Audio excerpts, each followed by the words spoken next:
Baik Bapak sekalian, para kaum muslimin yang berbahagia, bicara tentang makanan sehat ya, atau meningkatkan atau bagaimana menjaga imunitas kita dengan baik dan benar, sesuai dengan kaidah-kaidah yang ada pada Al-Quran dan sunnah-sunnah Nabi kita alaihi salatu wassalam. Maka sebenarnya hal-hal tersebut ini sebenarnya gampang, mudah. Kalau boleh saya katakan mudah ya. Ibnu Katsir rahimahullah, yang kita kenal dengan tafsir Ibnu Katsir ya, menyebutkan bahwa ayat yang sering kita baca dalam surat Al-A'raf ayat 31 yang bunyinya wakulu washrabu wala tusrifu, makan dan minumlah kalian tapi jangan berlebihan. Ibnu Katsir menyebutkan ada 50% kandungan ilmu pengobatan atau kedokteran ada pada ayat tadi. Itu satu poin pentingnya. Tapi kita akan memahami dulu Bapak Ibu sekalian, sebenarnya bagaimana kekebalan atau imunitas seorang mukmin itu bisa turun. Ini yang paling penting ya. Bagaimana imunitas seorang mukmin itu bisa turun. Kalau ini kita sudah pahami, maka makanan yang kita makan ya itu betul-betul menjadi makanan yang sejatinya bisa memperbaiki diri kita ya. Bukan hanya memperbaiki diri kita, tapi sebenarnya dia bisa bahkan mengobati penyakit ya, mengobati penyakit dalam diri seseorang ya, asal tahu kaidahnya. Kenapa saya harus katakan begitu? Karena memang dalam Islam urusan makanan itu menjadi hal yang sangat vital ya. Karena hampir boleh saya katakan semua amal ibadah atau ibadah-ibadah penting dalam kewajiban kita sebagai seorang mukmin itu dilakukan memerlukan fisik yang kuat ya. Maka di bumi ini Allah hamparkan ya, di bumi ini Allah hamparkan berbagai macam kebutuhan kita untuk menjaga hidup atau tubuh kita ini tetap sehat ya. Kalau itu sudah kita pahami, maka insya Allah akan sangat mudah ya. Nanti akan berikan tips-tipsnya supaya nanti Bapak Ibu bisa praktekkan dalam kehidupan sehari-hari ya.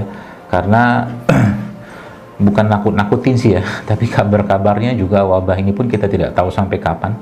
Bahkan kemarin saya lihat ada sebuah berita dari sebuah di sosmed ya, dari sebuah akun yang cukup terpercaya lah. Itu kemungkinan beberapa bulan ke depan pun masih akan ada peningkatan dari wabah ini gitu kan. Apakah kita harus takut? Ya jelas tidak lah. Ya namanya perang ya, saya mengatakan bukan perang melawan virus ya, bukan. Kalau saya tidak mengatakan perang melawan virus, karena virus itu makhluk yang memang sudah sejatinya sudah Allah ciptakan, bakteri, jin segala macam, bahkan jauh sebelum manusia itu hadir ke muka bumi. Jadi nggak perlu diperangi, kita hidupnya ya bersinergi dengan mereka ya. Jadi perang maksudnya menghadapi ya makar-makar yang membuat apapun itu bentuknya kita tidak tahu, dan saya tidak cerita juga yang mengubah keseimbangan ini, gitu aja sebenarnya. Jadi kita berperang dengan kekuatan tubuh kita, kekuatan iman kita. Baik Bapak Ibu sekalian, tadi ya sedikit saya mengupas tentang makanan ya.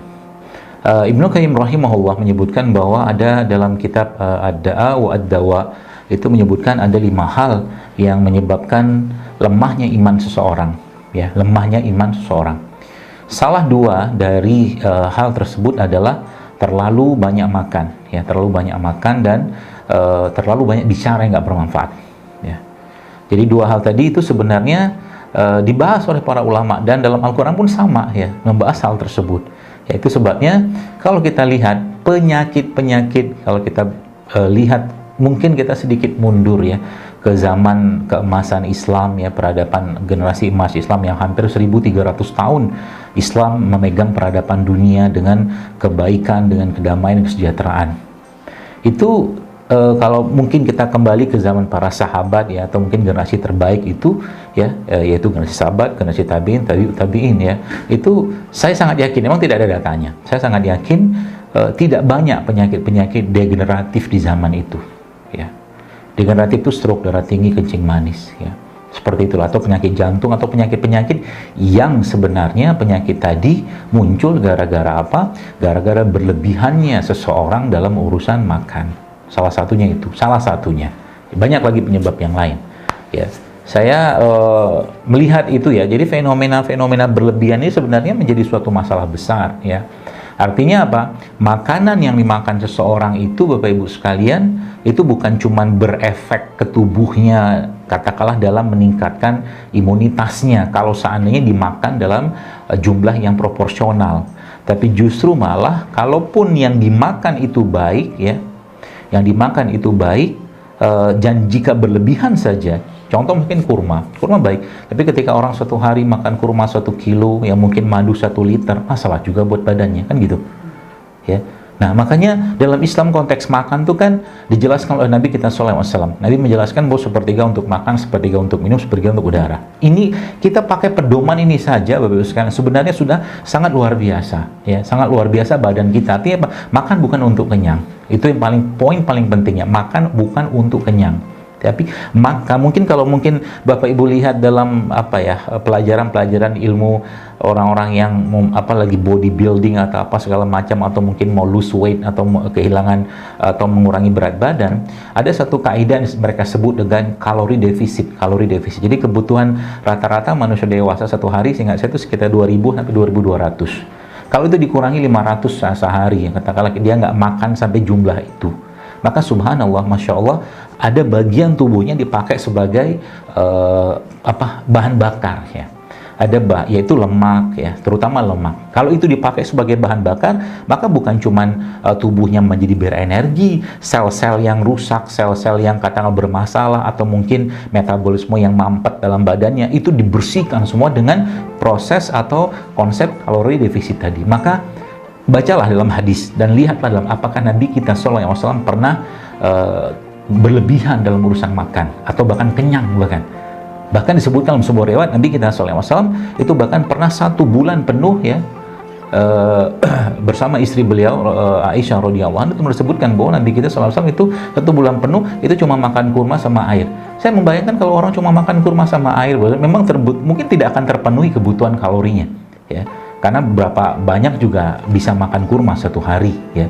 Tapi ketika kurma dimasukin dalam badan kita sebagai salah satu sumber asam amino yang terbaik, dengan vitaminnya, dengan mineralnya, dengan segala macam bahan-bahan penting ya, termasuk gulanya di situ, maka yang terjadi tubuh itu akan bersih banget gitu kan. Makanya saya pernah bilang bahwa salah satu protokol detox yang paling mudah, atau mungkin konsep detox yang paling mudah itu adalah sebulan gak usah makan apa-apa kecuali kurma sama air. Itu kan konsep detox sebenarnya. Karena kurma itu ya kaliumnya, kalsiumnya, magnesiumnya, ya besinya, termasuk yang pernah saya share juga di sosmed saya, itu sangat baik ya. Gulanya hampir 75%. Itu kita baru bahas 1 kurma saja. Kita belum bahas lagi madu ya.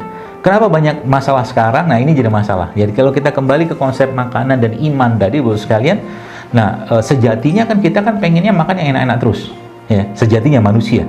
Maka kan di surga kita lihat apa yang Allah siapkan di sana, itu masya Allah luar biasa. Prototipe yang ada di surga itu juga Allah ciptakan di bumi ini, maka tinggal ikutin saja sebenarnya. Jadi prototipe makanan yang ada di surga itu ikutin saja. Contoh mungkin dalam Al-Quran Allah sebutkan ya, dan hadis-hadis Nabi kita SAW juga disebutkan bahwa salah satu misalkan minuman penghuni surga adalah jahe ya. Minuman penghuni surga itu kan jahe. Tinggal kita baca ya. Kalaupun tidak baca, lihat bagaimana nenek moyang kita mengajarkan tentang itu semua ya. Bahkan Al-Quran menyebutkan jahe itu sebagai salah satu minuman penghuni surga. Itu yang pertama. Kemudian ada lagi Al-Quran menyebutkan bahwa di surga itu ada atau hadis ya, itu sebutkan bahwa ada mata air atau mata air yang isinya itu adalah madu ya. Ini aja kita pakai Bapak sekalian, itu masya Allah udah luar biasa. Atau mungkin juga kenapa sampai ada perimbangan buah tin sama buah zaitun, tin itu pernah disebutkan penelitian di Jepang yang pernah saya baca, itu ternyata perbandingan antara tin sama zaitun disebutkan dalam Al-Quran itu berbanding 1/6. Nanti Bapak Ibu bisa di browsing ya, itu ada penelitian, bahkan itu ternyata gabungan antara tin sama zaitun itu ketika digabungkan dengan proporsinya Al-Quran, itu ternyata mempunyai efek anti kanker yang luar biasa. Kita kan susah dapatkan buahnya, tapi daunnya bisa ya, daunnya bisa ya. Seingat saya itu perbandingannya itu 6/1 seingat saya ya. Zaitunnya itu ada 6 zaitun ada 6, tinnya itu seingat saya ada 1. Nanti kita coba buka lagi ya. Jadi kurang lebih itu perbandingan yang ternyata paling luar biasa dalam bahkan menekan pertumbuhan sel-sel kanker ya. Nah, jadi subhanallah sekalian ya, apa-apa yang ada di surga tadi sebenarnya sebagian prototipe itu ada di bumi, ya. Ada kurma, ya, ada apa tuh namanya, tadi ada madu, ya, ada jahe, bahkan di surga juga ada khamar, ya, khamar li syaribin, ya, khamar yang tidak memabukkan, ya.